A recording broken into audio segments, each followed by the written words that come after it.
Hello and welcome. You're watching The Logical Indian. Today we have a very important guest with us, Abha Singh, who is the senior advocate. Now, ma'am, thank you for taking out time with us and speaking to us. I'd like to begin by asking, how does the law, or the eyes of law, see the dramatic encounter of Vikas Dubey, a criminal who is the main accused in the murder of 8 cops in Kanpur last week and also in 60 criminal cases? No, I think as a lawyer, as a custodian of the rule of law, I would say that it does not sound good, it doesn't look good. Because Right. two people earlier of the same gang have been encountered in the same manner.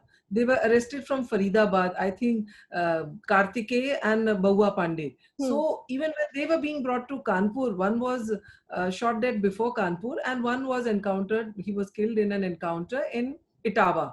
So one can see that the police is seething with anger. And of course, it was a very gruesome killing of 8 cops. Nobody can Absolutely. deny that. And also, if you see the background that he had shot down an MLC in the police station, Hmm. and the witnesses were, this was I think 1990 or 2000. I mean, I'm a little big, Yes. and everybody turned hostile. So Yes. when men in uniform were scared of him, so this shows the power he had, the control either he had over the cops or he had over the politicians. So Hmm. keeping that in mind, so one felt that number one, he would be killed. That everybody knew. And how he escaped and how he reached Ujjain is a mystery because people did help him. But he was a smart guy. He surrendered in the temple. He bought a ticket to prove that he is there. He knew the insides, he knew the working of the police, but he did not know that when the police decides to kill you, nobody can stop it. And that is what it happened, because bringing him here with media trailing, stopping the media cars, Hmm. and then saying that the vehicle turned. So it is something is missing clearly, and it shows that that Thok Do policy of Uttar Pradesh. And I think that is what Yogi Adityanath, when he had taken charge, had said कि कोई अपराध करेगा तो वो ठोक दिया जाएगा. So this is what it is about. But somewhere, why people are happy, what I'm seeing on the social media is Hmm. they are disappointed with the courts, they are disappointed with the judiciary, because maximum cases criminals go scot free. They Yes. manage to get the best of the lawyers. I mean, even in the Salman Khan hit and run case, which I was doing it from day one, Sessions Court gave him 5 years imprisonment. The order was not even uploaded, but you had Harish Salve waiting in his car to rush to the High Court. In normal cases, an order is uploaded, it takes 48 hours. Salman's was uploaded same evening, but even before it was uploaded, the High Court had given him bail. So somewhere people feel that the courts are not living up to the mark. People get bail. So that is why when in Cyberabad, those 4 rapists were shot dead, people threw flowers. So I Absolutely. think the police is emboldened. They got an example over there that public is going to shower accolades on them. And so they decided, number one, he had killed the cops, and the cops knew that if they bring him and he is surrendered, this case will go on. And the way the track record is, he would have got bail also. You know. Yes. So I mean, of course, as per law, if I would say, the law is very clear. The rule of law, the constitution of this country clearly says you cannot do custodial killing. I would call this a custodial death, a custodial killing, because he was in police custody. And very clearly, 55A of the CRPC says that once a person is surrendered or the person is in the custody of the Hmm. police, it is obligatory on that police to keep him safe. So they have violated the Absolutely. CRPC. But then they take the thing, 46 of the CRPC, subsection 2 says that if a person tries to escape, police can use any means to prevent that escape. Hmm. And this is 46 subsection 2 of the CRPC, which the police is using every time. Yes. Ma'am, as you clearly mentioned about the proceedings that follow, especially the judicial proceedings, I'd like you to explain more about how once a criminal is arrested, what are the further proceedings that follow if we do not just go and, cold-bloodedly just murder him or kill him in an encounter. So for the benefit of the viewers, could you just take us through that proceedings? the Supreme Court has come out with guidelines under the DK Basu case, where it very clearly says 41 of the CRPC specifically talks about how an arrest has to be made. The moment you arrest a person, you have to inform his close family or his relative. Yes. The cops who are arresting, their name and identification should be very clear, that who is arresting him. He is entitled to a lawyer. The person who's arrested is entitled to a lawyer. A medical examination should be done within 48 hours. And in this case, like that, he was being arrested when bringing to Uttar Pradesh, there had to be a transit remand, like the magistrate would have given them a transit remand that this is the time he would take. And once he had reached Kanpur, he should have been presented before the magistrate. And the law very clearly says that you should be presented before the court within 24 hours of your arrest.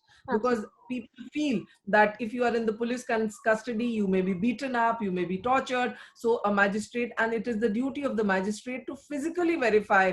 And in fact, when the accused comes before the magistrate, he is supposed to ask, were you tortured in police custody? Were you ill-treated in the police custody? So Joginder Kumar case and DK Basu are the guidelines for these types of cases. But one can see even in the Tamil Nadu killings, the Satankulam police station, how Jairaj and Benix were beaten up so badly and they died due to police beatings. So it can be seen that somehow the courts have kept quiet. Even in the Cyberabad case, they ordered an inquiry, but till now, we have not got to know anything about it. So this has emboldened the police, because they feel if the political bosses are supporting them, nothing is going to go wrong. And that is why this trigger happy concept has come in. Right. Ma'am, how does the judiciary view the extrajudicial killings or the encounters? Because now that we see some people definitely are very happy that Vikas Dubey, who was one of the most wanted gangsters and criminals in Uttar Pradesh, was shot dead. Now, do you think this is a substitute to the delay in judicial proceedings and this is the next alternative? No, we cannot justify such things, because tomorrow people will say, they will justify mob lynching. They said, oh, he was violating the law and we took the law in our own hands. Today, police is violating the law. Tomorrow, the common man would violate the law. So how we have to preserve our democracy. We have to uphold the constitution, and right to life is a fundamental right. Right to liberty is a fundamental right. So I absolutely don't agree to this. But if it is a genuine encounter, I mean, nobody is denying that if it is a genuine encounter, you kill in self-defense, or that person is escaping. But these custodial deaths are a absolute no-no.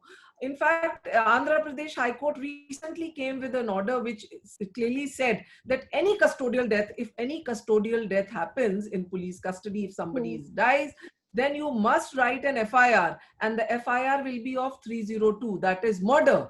And that will be investigated by a magistrate. So I feel any custodial death that happens, it should be registered as a murder. Magistrate should do an inquiry, and when a clean chit is given, only then these cops should go scot-free, because it is very easy. You had some killings in the jail. So the moment, I mean, that is not the way to control crime, that you're going to just kill anyone. You cannot do that. Yes. How will it differentiate India from a banana republic? We are a democracy and we are proud of it. And surprisingly, Supreme Court has kept quiet. I was expecting this happened yesterday morning, that by evening Supreme Court would say something, or even Allahabad High Court. But today I was reading one of the prominent papers which says the courts have failed. I mean, everybody is holding the judiciary responsible because there are judicial delays. In rape cases, the conviction is just 31%. Yes. That means almost 70 of the rapists out of 100 go scot-free. So somehow people feel that they would be let off by the courts. Also, I would say in Nirbhaya case, even after death penalty was awarded in a span of a year and a half, it took almost 6 years. Appeal to High Court, Supreme Court. So what I want is judicial reforms are required. The judiciary must walk the talk, repose the faith, not only control the police that you cannot do it, but also tell the public that, look, if a person is arrested, the trial will be in a time-bound manner, the appeal will be decided in a time-bound manner, and all the malpractices which have seeped into judiciary, the time has come to remove them. Absolutely. Well said, ma'am. Also, the fact that a lot of people are rejoicing this encounter, do you think this shows a lack of trust in the judiciary? And how do we build that trust? Because I'm sure this crime and this culture is definitely not going to end sometime soon, but the judiciary definitely has to step up. How do we build that trust among people?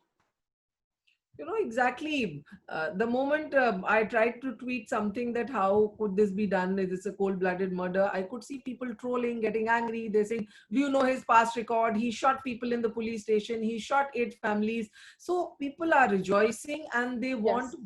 blood for blood. So that is not a healthy practice. And as I said, mob lynching, custodial deaths, all these things are showing. Even honor killings. NCRB figures Mm. say that there is a 700% increase in honor killings.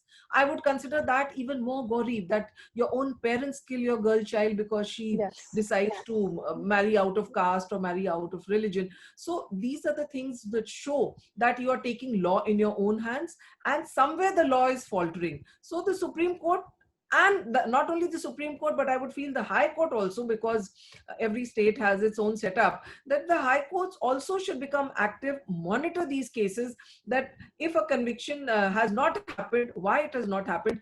In fact, the magistrate who put Jairaj and Benix in Mm. jail, I mean, Mm.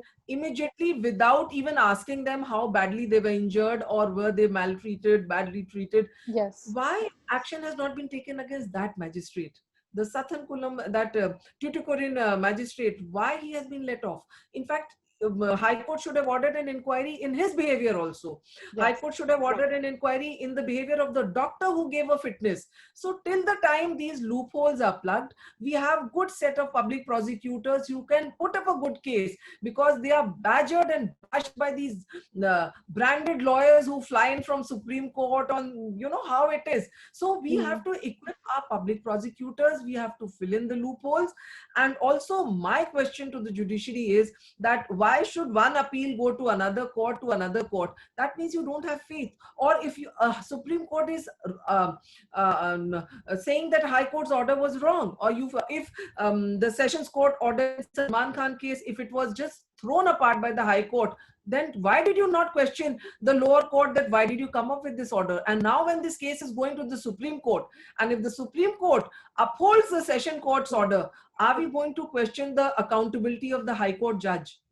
You know, because of that contempt of court, people are scared to ask or question the character of a judge, are scared to question the role of judiciary. But I think even judges should come under RTI. The whole system needs to come under RTI, because the right to life is prime. And today, when courts are not able to protect you, Mm. why should they get any protection themselves?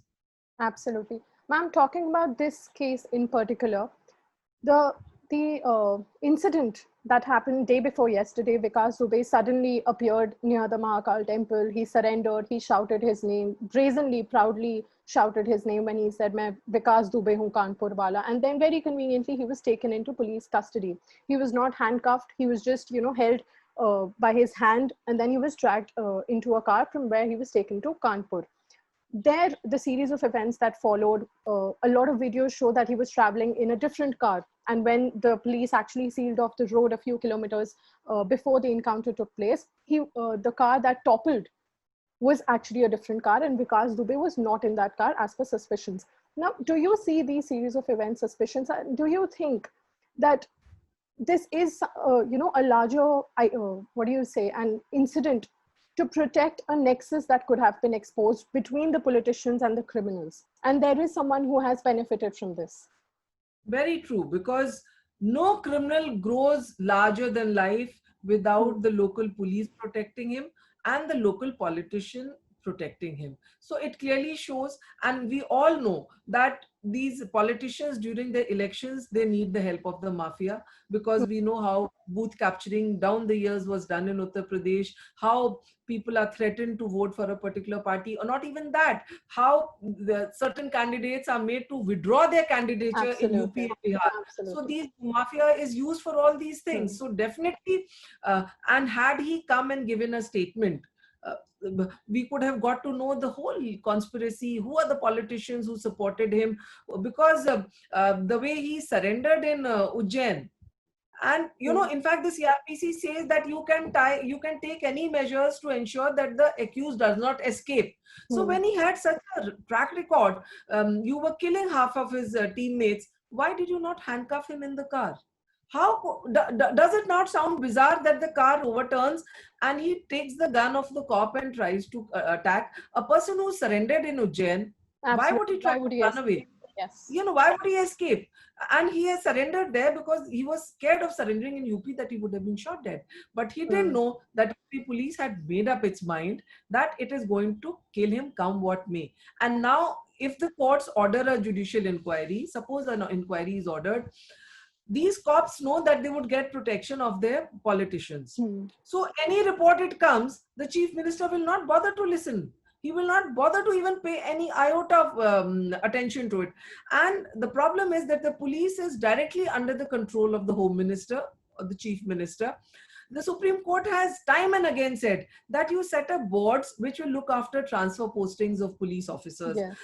Police officers, because they are transferred, their careers are spoiled, they keep quiet. Not a single sitting police officer will have the courage to come and tell you the truth or speak about it, because they are scared of their own jobs. So till the time Supreme Court comes up and makes these officers independent of the politicians, Hmm. nothing is going to happen.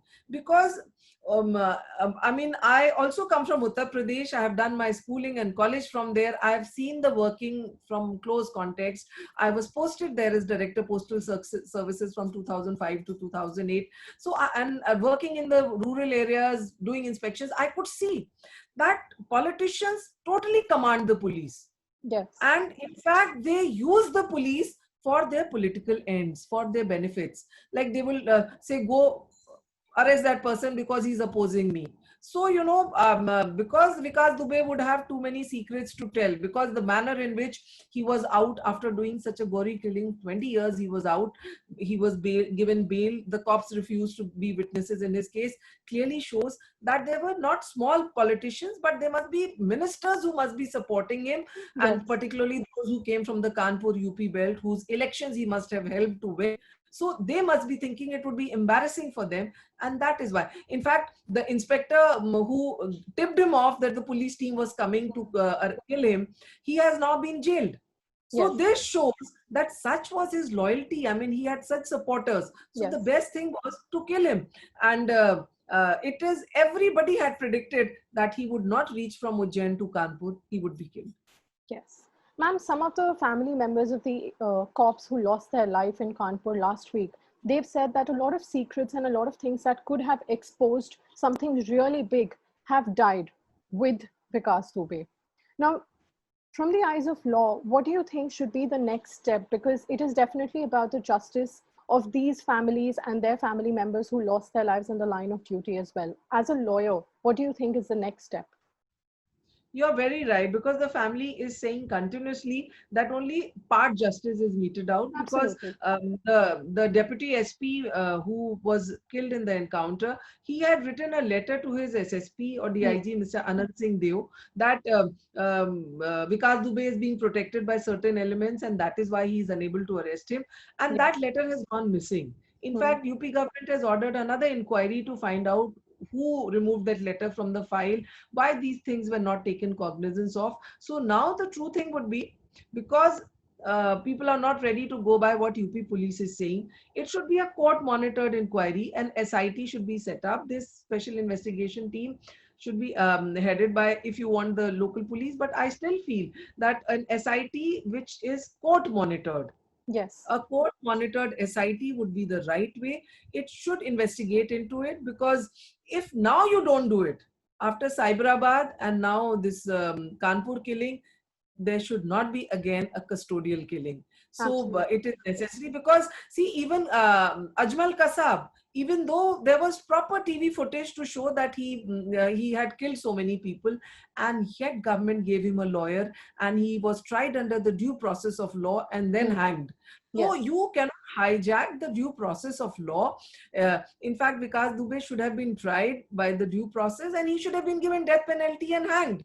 That would have been the right procedure. People kept saying that why Ajmal Kasab is getting a trial, but that is what is the USP of India. We are a democracy. We have have a Absolutely. constitution, we have a rule of law. So I feel as a citizen of this country, as a believer in the constitution of this country, we must have a judicial inquiry into the whole thing.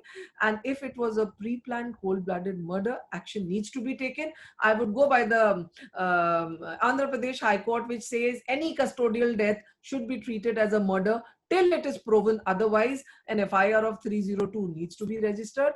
And Yes. but again, I would say that if an encounter is genuine, I, who believe that crime needs to be controlled, because I work for gender justice and the manner in which so many rapes happen, that is my question was, you never kill a rapist. I have not seen any policeman shooting a Exactly. rapist in an Yes. encounter. But because your own cops were killed, you are having double standards. So if a genuine rapist, serial killer is encountered, people are going to be happy. But Yes. this cold-blooded killing, that you arrest somebody and shoot him in judicial custody, cannot be tolerated in a democratic, peace-loving country like ours. And I would like Supreme Court to walk the talk, assure the people of this country that courts are not going to look the other way. They are not going to be scared of the politicians, because what has happened that till now we had committed bureaucracy, we had committed police, but now I can see strains of committed judiciary also, Hmm. because they have kept quiet. And I can say that because you had, for the first time in the history, you had 3 senior Supreme Court judges coming out and taking a press conference and saying that all is not good. The right procedure Absolutely. at that time would have been that the allegations which these 3 judges had said out openly, they should have been inquired. But Yes. nobody talked of an inquiry. No, we could have set the system right if what these judges had said was investigated. So, Yeah. and how a judge from High Court is moved to Supreme Court, that is also under garbs. You don't know what is the right procedure which is followed. And there is a lot of lobbying which goes on to become a Supreme Court judge, to become a High Court judge. And that is where, like in Maharashtra, I see that there is a Nagpur lobby because the earlier chief minister was from Nagpur. So you had more judges from Nagpur. I want transparency in the appointment of judges, and only then judicial reforms can start. Absolutely. Ma'am, I think you made some really important points, especially the fact that a civilized democracy cannot be okay with such cold-blooded murders or encounters or extrajudicial killings. And this case has been gaining a lot of importance also after the death or the murder of 8 cops in Kanpur. So I'd like to thank you for taking our time and giving us such important insights into this case. And I'm sure a lot of viewers will have a lot of questions to think after this interview. Thank you so much. Thank you so much. Thank you.